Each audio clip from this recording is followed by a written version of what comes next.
শিক্ষার্থী বন্ধু সবাই কুশলে আছো?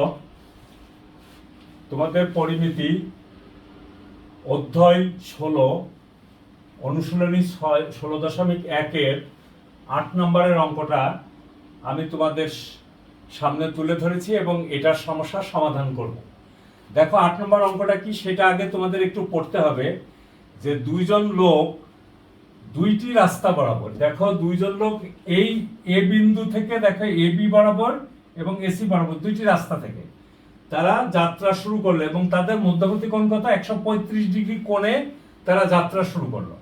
এখন দেখো বলছে যে দুইজন লোক ওই নির্দিষ্ট স্থান থেকে যথাক্রমে 7 ঘন্টা ও 5 ঘন্টায় বিপরীত দিকে রওনা হলো 4 ঘন্টা পর।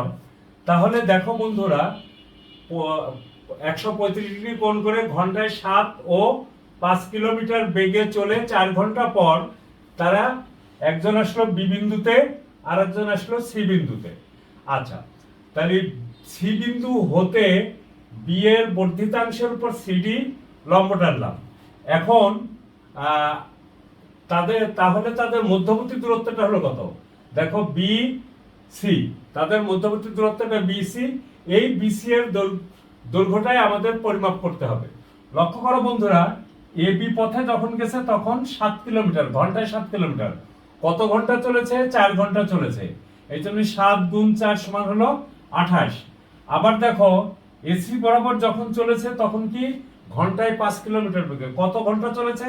4 ঘন্টা। এই জন্য 5 গুণ 4 সমান হলো 20 কিলোমিটার। আচ্ছা বন্ধুরা, দেখো সি এ ডি কোণ, এই দেখো সি এ ডি কোণটা কত হচ্ছে আমার এখানে? বি এ ডি কোণ হলো 180 ডিগ্রি। তাহলে 180 ডিগ্রি বিয়োগ 135 ডিগ্রি সমান হলো কত? 45 ডিগ্রি। আবার লক্ষ্য করো বন্ধুরা, ডি এ ডি সি কোণ হলো 90 ডিগ্রি। তাহলে এ সি ডি কোণ হলো কত? 45 ডিগ্রি। যেহেতু এটা 45, ত্রিভুজের 3 কোণের সমষ্টি 180 ডিগ্রি, সেই হিসাবে এখন দেখো এডিসি সমকোণী ত্রিভুজ হতে এটা আমরা পিথাগোরাস ব্যবহার করে করলাম। তোমরা ত্রিকোণমিতি ব্যবহার করেও করতে পারবে। সেটা কেমন? tan 45 ডিগ্রি সমান লম্ব ভাগ ভূমি, ওভাবেও করতে পারবা, কোনো সমস্যা নেই। তোমার যেভাবে খুশি, যেভাবে ভালো লাগে, যেভাবে বুঝবে ঠিক সেইভাবে করবে। তাহলে দেখো আমরা এডি এর মান পেয়ে গেলাম হলো 10√2। দেখো এডি ইজ ইকুয়াল টু সিডি, তাহলে অতএব আমরা কি লিখতে পারি? অতএব দেখো এডি is equal two CD is equal two 10√2, এইটা আমরা লিখতে পারলাম। দেখো বন্ধুরা, এরপরে আমরা এখান থেকে এইটুকু মুছে দিই। মুছে দেওয়ার পরে দেখো আমরা বাকিটুকু সমস্যার সমাধান করি। আচ্ছা, তাহলে দেখো তো বিডি এর দৈর্ঘ্য কত? বিডি সমান দেখো এ বি যোগ এডি। এবি সমান কত? 28 যোগ এডি সমান কত? 10√2। ক্লিয়ার? তাহলে আমরা বিডি এর মানটা পেয়ে গেলাম। এটা কি কিলোমিটার, এত কিমি। আচ্ছা দেখো বন্ধুরা, এরপরে আমরা সিডি এর দৈর্ঘ্যটা কত পেলাম? 10√2 এত কিমি। আচ্ছা দেখো বন্ধুরা, আমরা যখন বিসি এর দৈর্ঘ্য বের করব তখন দেখো তো বিডিসি একটা সমকোণী ত্রিভুজ। তো সমকোণী ত্রিভুজ হলে তার বিসিটা হলো অতিভুজ আর অপর বাহু হলো কত? বিডি আর সিডি। তাহলে পিথাগোরাস ব্যবহার করলেই হয়ে যাবে। শোনো, পিথাগোরাসের উপপাদ্যটা তোমরা খুব ভালো করে শিখে নেবে। পিথাগোরাস ছাড়া কোনো গতি নাই। ত্রিকোণমিতি বলো, পরিমিতি বলো, ফিজিক্সেও পিথাগোরাস ব্যবহৃত হবে, কেমিস্ট্রিতেও পিথাগোরাস ব্যবহৃত হবে। অতএব পিথা ছাড়া কোনো গতি নাই। এখন দেখো বিসিডি সমকোণী ত্রিভুজ হতে পাই, ত্রিভুজ হতে পাই কি পাই? অতিভুজের উপর অঙ্কিত বর্গক্ষেত্র, তার মানে BC square is equal to BD square plus CD square. ঠিক আছে বন্ধুরা, লক্ষ্য করো বিডি সমান কত? 28 যোগ 10√2 তার হোল স্কয়ার, আর সিডি সমান হলো 10√2 তার হোল স্কয়ার। এখন দেখো আমরা কি করতে পারি, এইটুকুকে আমরা এক কাজ করি, ক্যালকুলেটর ব্যবহার করে এই সমস্যার সমাধানটা করে ফেলি। দেখো বন্ধুরা, ক্যালকুলেটর ব্যবহার করছি। 28 যোগ 10 রুট 2 হোল স্কোয়ার যোগ হলো 10 রুট 2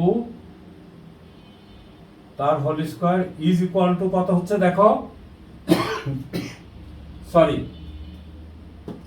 দেখো বন্ধুরা, এখানে আসছে হলো 1975.959, তাহলে 0.959 সমান হলো কত লেখা যায়,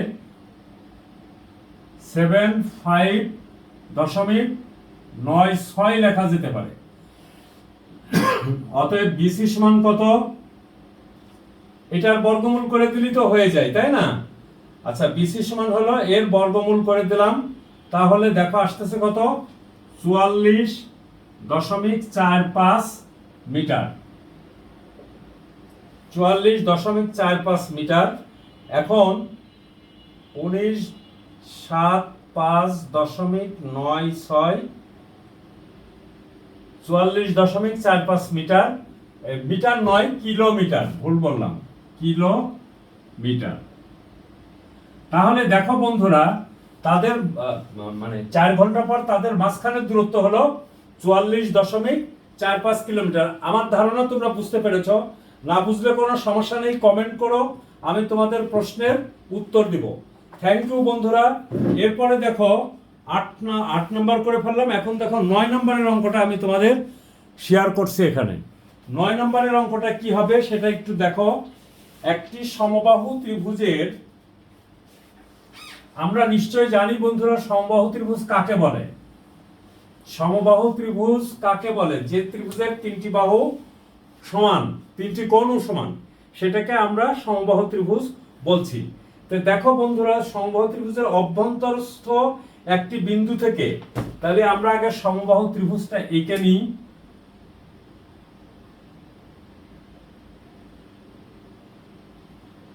এই দেখো এ বি সি একটা সমবাহু ত্রিভুজ।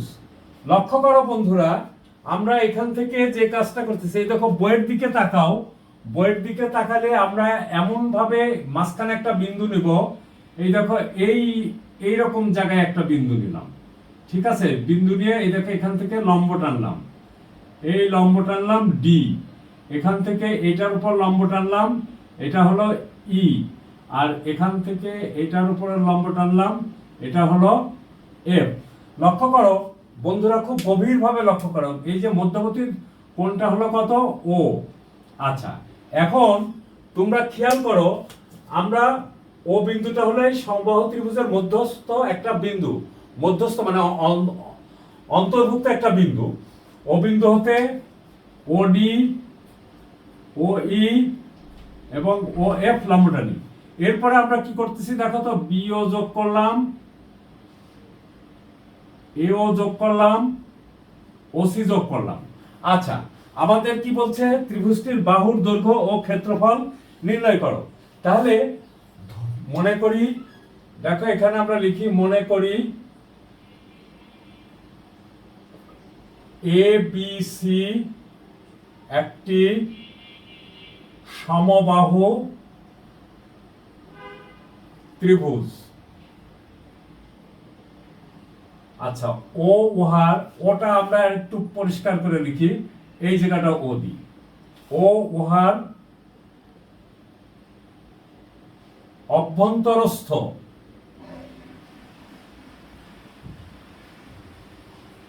একটি বিন্দু। ও বিন্দু হতে দেখো ওডি লম্ব বিসি, ও ই লম্ব এসি এবং ও এফ লম্ব এবি আঁকি। ঠিক আছে বন্ধুরা, আঁকি। এখন দেখো ও কমা এ, ও কমা এ, ও কমা বি এবং ও কমা সি যোগ করি। আচ্ছা, যোগ করার পরে আমরা কি পাচ্ছি খেয়াল করে দেখো। তাহলে এবিসি তো একটা সমবাহু ত্রিভুজ। ধরি, দেখো ধরি এবি সমান বিসি সমান সিএ সমান এ। ঠিক আছে, তাহলে এবিসি ত্রিভুজের ক্ষেত্রফল কত? এবিসি সমবাহু ত্রিভুজের ক্ষেত্রফল কত বন্ধুরা বলো তো? সমবাহু ত্রিভুজের ক্ষেত্রফল তো আমরা শিখেই এসেছি, √3/4 a স্কয়ার। এখানে কি একক দেওয়া আছে? সেন্টিমিটার দেওয়া আছে, তাহলে এত বর্গ সেন্টিমিটার। আচ্ছা দেখো বন্ধুরা, এওবি ত্রিভুজের ক্ষেত্রফল কত? এওবি, এটা তো একটা সমকোণী ত্রিভুজ তাই না? হাফ ভূমি ইনটু উচ্চতা লেখা যায়। এওবি ত্রিভুজের ক্ষেত্রফল, ক্ষেত্রফল দেখো হাফ ভূমি, ভূমি সমান কত? এ বি ইনটু উচ্চতা হলো ও ই। আচ্ছা, আরো একটা জিনিস আমরা এখানে লিখি, এই জায়গাটা লিখি, এত ধরি এবং OD is equal to 6 centimetre, O E is equal to 7 centimetre এবং O F is equal to 8 centimetre. এইটা আমি এখানে লিখতে ভুলে গিয়েছিলাম। আচ্ছা ঠিক আছে, এখন দেখো তাহলে এওবি ত্রিভুজের ক্ষেত্রফল এত সমান হলো কত? হাফ ইন্টু এ ইন্টু ওই। এওবি, এওবি ত্রিভুজের ক্ষেত্রফল এটা হলো ওএফ, তাহলে কত হলো? এইটুকুর মান কত? 8। আমরা সমান লিখবো হলো কত? 8a/2, কাটাকাটি করব না। আচ্ছা, এরপরে দেখো বিওসি ত্রিভুজের ক্ষেত্রফল, বিওসি ত্রিভুজের ক্ষেত্রফল সমান দেখো হাফ ভূমি হলো বিসি ইনটু উচ্চতা হলো ওডি। তা আমরা ওডি সমান কত ধরেছি? 6। তাহলে দেখো 6a/2, এটা আমরা লিখে ফেললাম। আচ্ছা, এরপরে দেখো এওসি ত্রিভুজের ক্ষেত্রফল, এওসি ত্রিভুজের ক্ষেত্রফল হাফ ভূমি মানে এসি ইনটু উচ্চতা ও ই ইজ ইকুয়াল টু কত? 7a/2, মানে এসিটা তো হলো এ আর ওই সমান আমরা এখানে ধরেছি কত দেখো? 7। ক্লিয়ার বন্ধুরা? এখন তোমরা চিন্তা করো, এই ত্রিভুজের ক্ষেত্রফল মানে এওবি ত্রিভুজের ক্ষেত্রফল যোগ বিওসি ত্রিভুজের ক্ষেত্রফল যোগ এওসি ত্রিভুজের ক্ষেত্রফল ইজ ইকুয়াল টু এবিসি ত্রিভুজের ক্ষেত্রফল। ক্লিয়ার? কারণ এই তিনটা ত্রিভুজের ক্ষেত্রফল যোগ করলেই আমরা মূল ত্রিভুজ এবিসি ত্রিভুজের ক্ষেত্রফল পেয়ে যাব। এখন দেখো বন্ধুরা, আমরা এখান থেকে এইটুকু মুছে দিই। মুছে দেওয়ার পরে দেখো আমাদের কি আসছে। অতএব আমরা লিখতে পারি √3/4 a square is equal two 8a/2, 6a/2, 7a/2। আচ্ছা, বা আমার এই নিচের এটুকু না রাখলেও কোনো সমস্যা নেই, এটা মুছে ফেললেও চলবে, আমার মূল জিনিসটা নেওয়া হয়ে গেছে।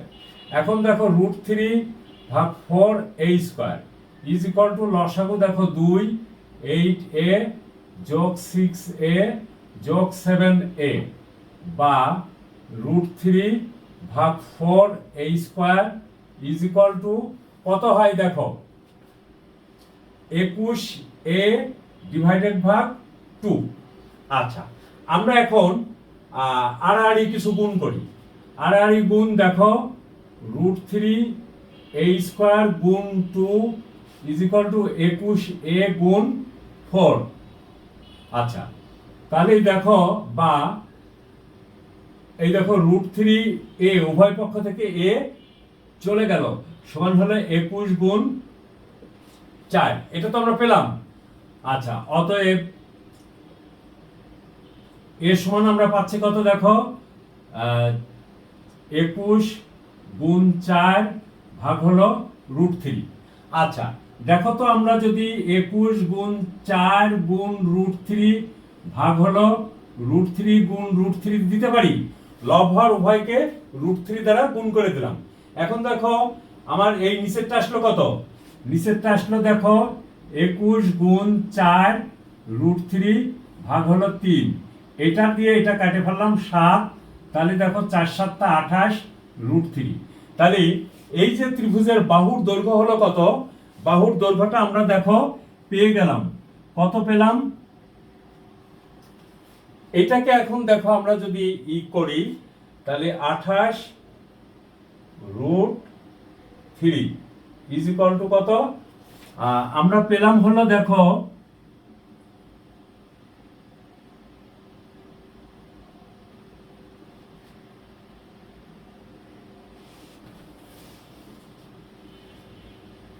আচ্ছা একটা জিনিস আমাদের ভুল হয়েছে এখানে, একটু খেয়াল করো।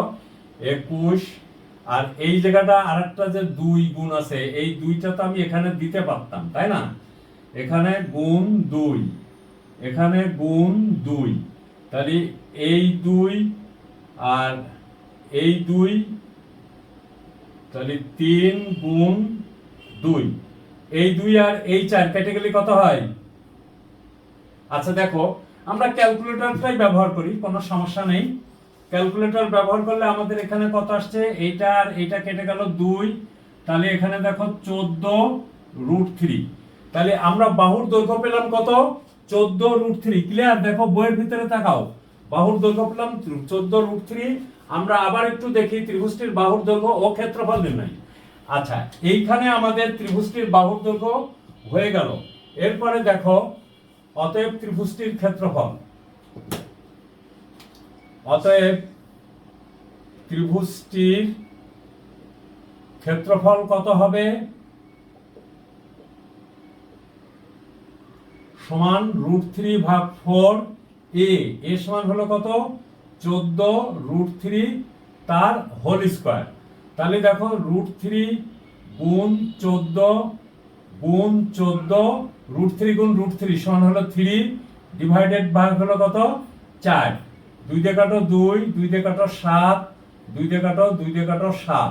তাহলে এইখানে আসে কত দেখো তো, 3 7 21, 21 7 7। আচ্ছা দেখো 7 7 49 গুণ 3 গুণ √3 সমান কত আসে দেখো। আমরা আবার ক্যালকুলেটর দিয়ে গুণ করি। আমার একটা বদ অভ্যাস আছে যে ক্যালকুলেটর ব্যবহার করতে চাই না। গুণ 3 গুণ √3 ইজ ইকুয়াল টু কত, 254.61 সমান হলো 254.61। এত কি, এত হলো বইয়ের এককটা কি আছে দেখো, বইয়ের এককটা হলো এত সেন্টিমিটার প্রায়, তার মানে সেন্টিমিটার তো হবে না, বর্গ সেন্টিমিটার। দেখো বন্ধুরা, আমরা তোমাদের বুঝাইতে পারলাম কিনা, অথবা তুমি বুঝতে পারলে কিনা। সরি, তুমি যদি না বোঝো কোনো সমস্যা নেই, তুমি কি করবে, তুমি অবশ্যই আমাকে জানাবে। বুঝতে পারছো? তুমি অবশ্যই আমাকে জানাবে কোথায় তুমি বোঝো নাই, কমেন্ট করবে। এবং ভিডিওটা তুমি পুরা দেখবে, টাইনে টাইনে দেখো না। টাইনে টাইনে দেখলে কি হবে, তোমার জ্ঞানটা পরিপূর্ণ আসবে না। তাহলে তুমি কি করবা, কোথায় বোঝো নাই বা কোথায় তোমার সমস্যা, সেই সমস্যাগুলি আমাকে জানাবে, আমি তোমাদের সেই প্রশ্নগুলির উত্তর দেওয়ার চেষ্টা করব। বন্ধুরা খেয়াল করো, আমি প্রথমেই চেষ্টা করেছি তোমাদের বেসিক জিনিসটা দেওয়া, অর্থাৎ এই অধ্যায় 16 তোমার সমবাহু ত্রিভুজ, সমদ্বিবাহু ত্রিভুজ, ত্রিভুজের 3 বাহুর দৈর্ঘ্য দেখলে এই সূত্রগুলি আগে বের করেছি, অ্যান্ড দেন আমি অঙ্ক শুরু করেছি। থ্যাংক ইউ বন্ধুরা, ভালো থাকো, সুস্থ থাকো।